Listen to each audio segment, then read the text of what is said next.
In an act of war, the US government froze Russian assets at the beginning of the Russian-Ukraine conflict. And as of yesterday, Russia struck back, seizing over $400 million of the biggest US bank's assets, JP Morgan. This makes us stop and take a look at the mirror at the real threat of centralization and censorship in Bitcoin mining. And we want to highlight the importance of keeping Bitcoin decentralized, secure, and most importantly, free to money. Welcome to the Bitcoin Daily Show. I'm Dante Cook, head of Swan Business. I realize that today's episode probably won't get as many views as normal shows which talk about sexy things like price and number go up. But we all have to eat our vegetables, and this is important. Becoming a well-rounded Bitcoiner and educated in all facets of the Bitcoin network means that sometimes you have to learn about things that aren't as popular and aren't as sexy. And today is that day. All right, enough of my rant. Let's get into it.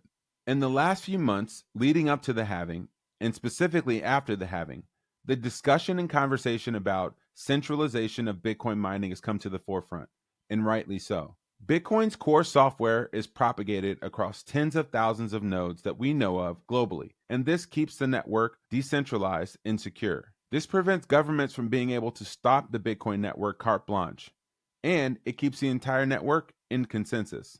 Apart from developers, businesses, and users of Bitcoin globally, there are a couple of other important actors, people who run nodes and Bitcoin miners. A traditional node plays an important role in the Bitcoin network. It keeps track of all the transactions in the blockchain, and it verifies new transactions in the blockchain. Bitcoin miners are a different kind of node in the Bitcoin network. Their job is to define new blocks and the order of the transactions within those blocks. If a miner or a group of miners combine their compute power, in theory, they could spend a transaction, go back in time, build a new version of the blockchain before the transaction was spent, and spend it again. This is what they call the double spend problem, and what Bitcoiners also talk about with a 51% attack. The amount of power that it would take to reorder the blocks in the transaction history of Bitcoin would be immense, in the order of billions and billions of dollars. Other people have covered this sort of thing in much more detail than I can on the Daily Show. But one insidious way that this can have an impact on Bitcoin is the pooling of pool resources, or the ability to censor transactions. Currently, about 50% of the pools, or 50% of the hash rate, are using the same exact block templates and customizing the same sort of prioritization in all of their blocks, which means that this didn't happen by circumstance. This is actually being coordinated. But let me just make one comment about pools.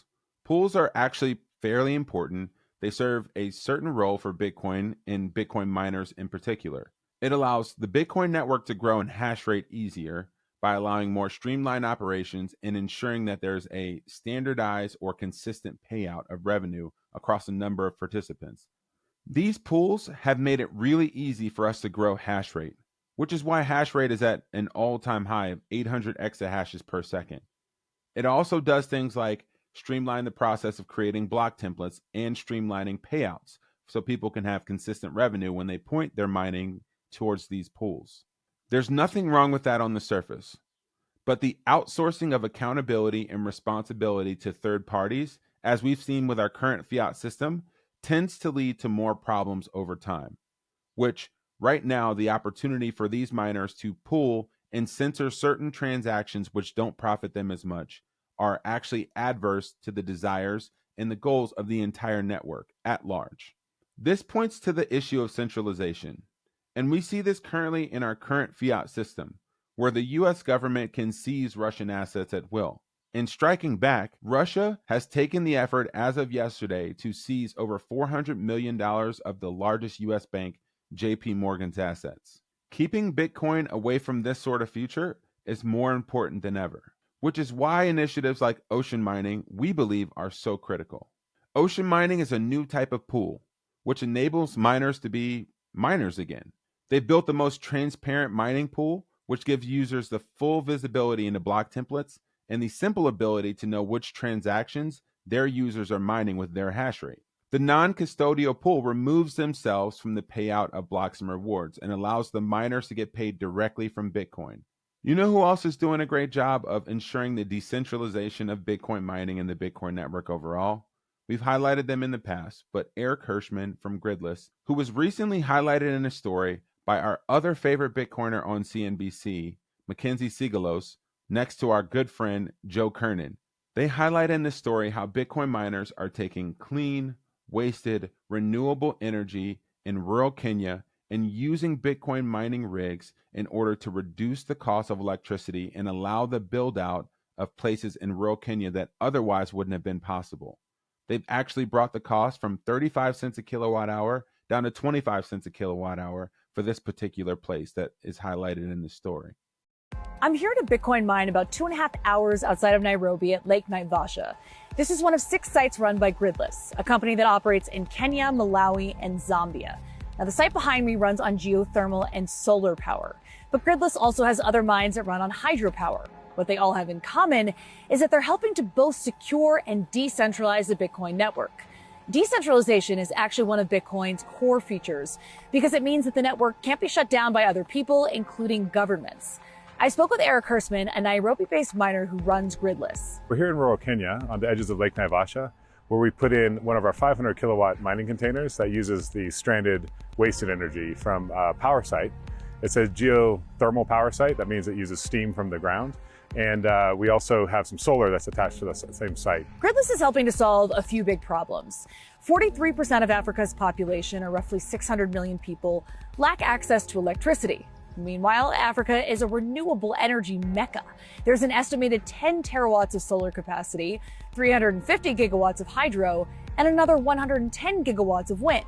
Now, some of this renewable energy is being harnessed already, but a lot of it isn't because it's expensive to build the kind of specialized infrastructure necessary to capture it. Even though Africa boasts 60% of the best solar resources globally, the continent only has 1% installed solar PV capacity. Enter Bitcoin miners. Mining for the world's biggest cryptocurrency is a process known as proof of work. Miners around the world run high-powered computers that collectively validate transactions and simultaneously create new tokens. The process requires a lot of electricity, and because this is the only variable cost in a low-margin industry, miners tend to seek out the world's lowest cost sources of power. As often happens, you'll have an overage of power during the day, and then, or even at night. And there's nobody to soak that power up. So what we do is we have this 500 kilowatt mining container right here, and we take up whatever's extra throughout the day. So within any second or minute, we're going up and down on a certain number of miners that are running. And it might be down to 50 kilowatts and then up to 300 kilowatts and then down to 200 kilowatts and then up to another level. And that'll happen all day and all night. Also, in another story that Mackenzie Sigalos just ran for CNBC was a story that highlights Block, who, in an effort to decentralize Bitcoin mining supply chains and chip manufacturing away from China, have decided to go into not only creating their own chips, but also designing an entirely new mining rig.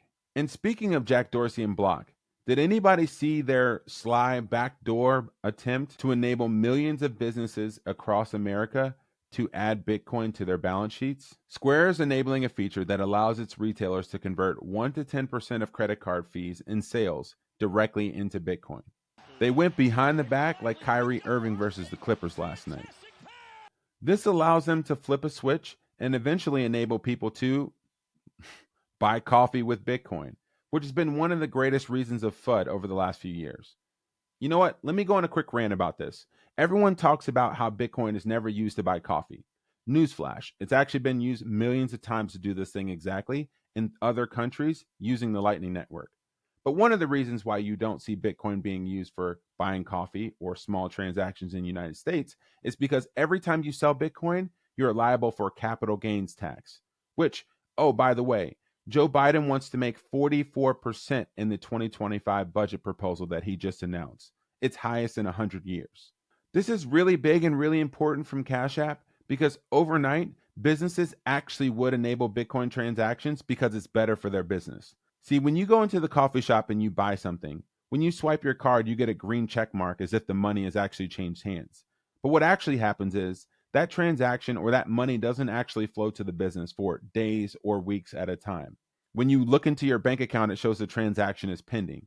And what's happening is the business is actually having to float that capital from working capital in order to pay for the inventory or the cost of goods sold for the thing that you just purchased and the employees that they're paying in order to serve it for you. Newsflash for all you business geeks out there. This is why Walmart and Amazon have such great business models. It's a negative capital conversion cycle that they have. They force their vendors to get paid from them in 45 to 90 days after when they already have shipped goods. But you actually give them money much quicker than that. This creates a ton of cash flow in their coffers. And actually, if Bitcoin were enabled, this would actually increase their cash conversion cycle. Back to Bitcoin mining for a second. Swan recently announced that we launched Swan Mining as a part of our institutional team and product. And we've gotten up to almost 8 exahash, which is about 1% of the total hash rate of the Bitcoin network. And in doing so, we're doing our part to continue to decentralize Bitcoin. And our CIO, Hafa Zaguri, has even talked about on recent podcasts about how we've may or may not have done our part in supporting different pools like ocean mining that we mentioned earlier today. So, in an effort to help people learn more about Bitcoin mining, the other side of the network, we launched the current state of Bitcoin mining just earlier this morning. This report will help you understand Bitcoin mining, the economics of Bitcoin mining, the different type of machines in Bitcoin mining, the different type of suppliers, the innovation in Bitcoin mining, energy prices, information about mining pools, and much more. You can download the mining report by using the link in the show notes. We want to do our best at helping you become a well-rounded Bitcoiner, and that means learning about things like Bitcoin mining, which aren't as sexy or as easy to understand on the surface. We want you to be educated so you can suss out the scams and understand key and critical ways in which Bitcoin could be facing threats from centralization or censorship, and what you can do in order to mitigate against it. And with that, we're signing off for today. This is Dante Cook with Swan.com. If you have questions about Bitcoin mining, please do send me an email at daily@swanbitcoin.com. And if you like and enjoy this sort of content, please like and share this video and subscribe to the channel. And with that, we're out. Happy stacking.